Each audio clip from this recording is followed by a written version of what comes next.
Hello chess friends and welcome to your of Chess channel and welcome to an absolutely crazy game played by two top engines Caissa and Stockfish 16 in a beautiful closed Catalan opening. And I think the Catalan opening is sort of an opening that bothers everyone. We basically don't know sometimes the sidelines. What should you do when your opponent is changing the direction of the attack, when he's maybe trying a line that you have never seen before?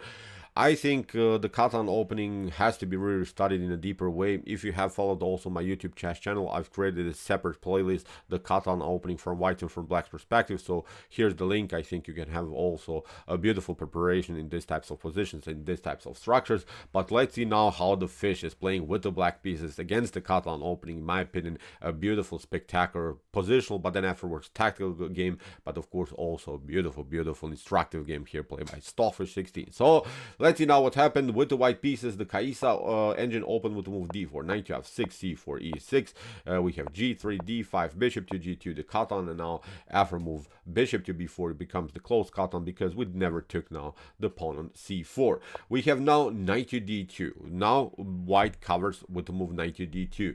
There are basically two choices, of course, bishop to d2 or knight to d2. Knight to c3, of course, can be met with bishop to c3. If your opponent plays bishop to d2, then the main line is to retreat again, play c6, b6, bishop to a6, knight from b to d7, then you play kingside castle, and you have, I think, a solid setup. All of these lines we have explained, as I said, in our Catalan opening studies. So here, after move knight to d2, the issue about this move is that you cannot play after kingside castling knight to f3, and after move d takes c4, you cannot take, of course, with the knight. That's now the issue about the move knight to d2.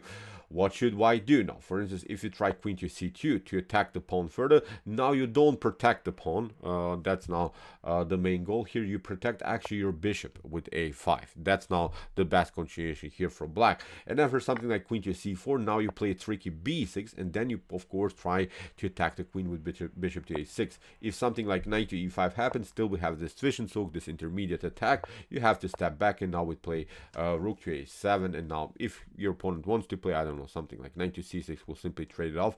But also white has problems to castle because still the e2 pawn is weak. So this is, in my opinion, not a really good choice here for white. Black can, I think, defend this position easily, although white has here this beautiful diagonal with the light for bishop, but nothing spectacular gain, I think, in white setup. So that's why from d takes c3, many times a3 is going to be played, but now we play a beautiful bishop takes d2.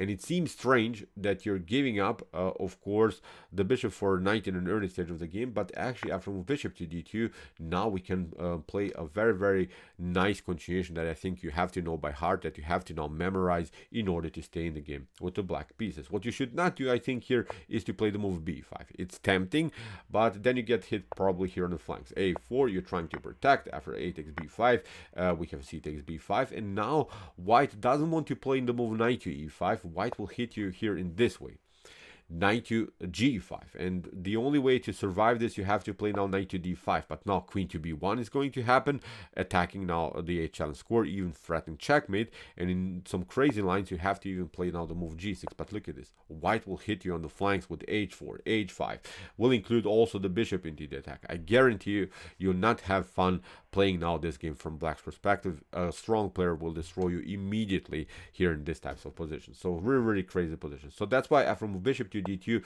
we play knight to c6, e3. Of course, if your opponent doesn't react correctly, then we have also this weakness, this pawn that we can take. Now after move e3, now we play b5. Now comes b3. This is now still the main line. And now after move bishop to b7, it seems again strange that you allow this kind of a structure here where look at this, the pawn on c4 is weak, where the knight is basically sort of standing in the way of the bishop. There are maybe some tactics here possible by the light square bishop against your light square bishop here on b7. So this is really, really maybe a seemingly strange continuation from black's perspective, but actually this is the way to go, because after kingside castling, now comes a really, really move that you have to memorize. Now you play beautiful knight to b8, competing simply against this annoying, really unpleasant light square bishop. You will eventually probably lose this pawn on c4, but our main goal is now to hit the center with move c5 and undermine the pawn chain here d4 e3 that white has built in the beginning of this opening. So here queen to c2, now we play knight from b to d7, and now after queen to c4, now we play c5, and this is now the liberating move. This is now the move that lets the position explode and that I think gives you good chances in the game. For instance, if d takes c5 happens, obviously we should also see now this line. Now there is this one. Bishop takes f3. After bishop to f3, knight to e5, you have to protect now your piece, and now look at this. The bishop on d2 is hanging. So this is now very a beautiful sort of opening trap that you can maybe sometimes play against your opponent. So this is not working for white. So that's why after move c5, here in the game Caissa played rook to c1, and Stockfish continued with bishop to d5. Playing also sort of a bad bishop strategy here, because the bishop of white is not so good. It's paralyzed by its own e3 d4 pawn structure. In the game after queen to e2, we have queen to b6. Continue now the pressure here on this diagonal. We have now finally d takes e5, and now knight to c5. And I think this is a decent setup because we are, as I said in the beginning, we are competing against our opponent's light square bishop. Whenever this knight moves somewhere, wherever it moves, we will simply give up our bishop for our opponent's bishop and continue with two knights against our opponent's knight and bishop. And I think in such a position where after the trades of bishops, you created many holes, many structural weaknesses in front of your own opponent's king, I think the knights are also perfectly fine. So good so far continuation by Stockfish 16. Rook to b1, queen to d6, bishop to c3, and now knight from f to e4, not allowing this bishop to be traded for the knight. We are trying to continue here the game with both of our knights on the board. We have bishop to e5, queen to e7. Now comes this idea that we have talked about, knight to d2. We play now immediately a queen to g5. If you want to trade it off like here Caissa did, we play simply bishop to e4. Look at this, the rook is hanging now. After bishop to e4, knight to e4, we have reached now a knight versus bishop endgame, middle game slash endgame stage, in which we have to say it, I would say that the knight is maybe even slightly better because of the opportunity to jump on these weaknesses here on f3 and on h3. So the king could be endangered. A really crazy position. So here we have bishop to d4. We have rook to c8. If you play here rook to b7, then there comes this problem of queen to d5. We hit the rook, you have to maybe take it out here, the pawn on a7, but now with h6, we're creating ourselves some breathing space. And look at this, with knight to g5, knight to f3, we could have really a devastating position here for white. You could maybe try f3, but look at this, knight to d2 is, in my opinion, really the best way here to proceed. You cannot play, of course, rook to d1 because you get simply knight to f3, really crazy position. So here you could maybe try rook to f2, but now look at this. This rook is coming into the game. I think after a couple more moves, white is getting destroyed by the piece activity of black. So this is not working. So you see, you cannot actually go for this pawn on a7.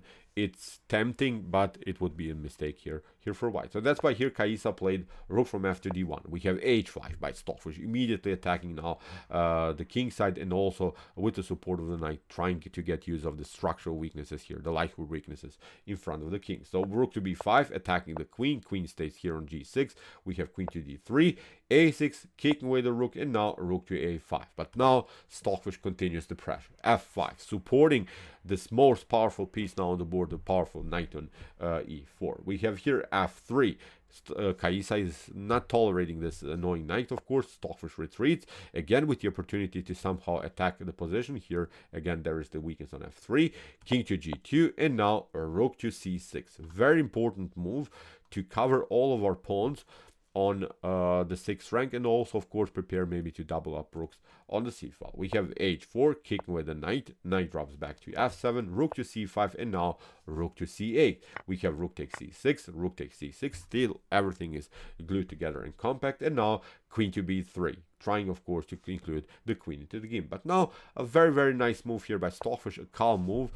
king to h7, preparing of course to move e5. Here the queen was targeting the king of course indirectly. e5 would not be then a possibility, because then we simply play bishop to e5. You cannot take it with the knight. Queen to b3, interesting choice, but now here the king on h7 is perfectly fine. We have bishop to a1. We have now finally the move e5, and now rook to d7 here played by Caissa, which maybe was even a mistake here by white, because from this point on I think white is in huge position problems. But even if you try maybe rook to d2 to cover your second rank, then the problem is now we play simply on the first rank. Rook to c1, bishop to b2, rook to c7. You're trying maybe to attack, we'll build a battery, so you can really never get into the game. You can maybe try to attack, but look at this, we simply play slowly, defending everything, and now maybe after something like bishop to a1. Now when the knight comes into the game, maybe on d6 here, look at king to h2, knight to c4,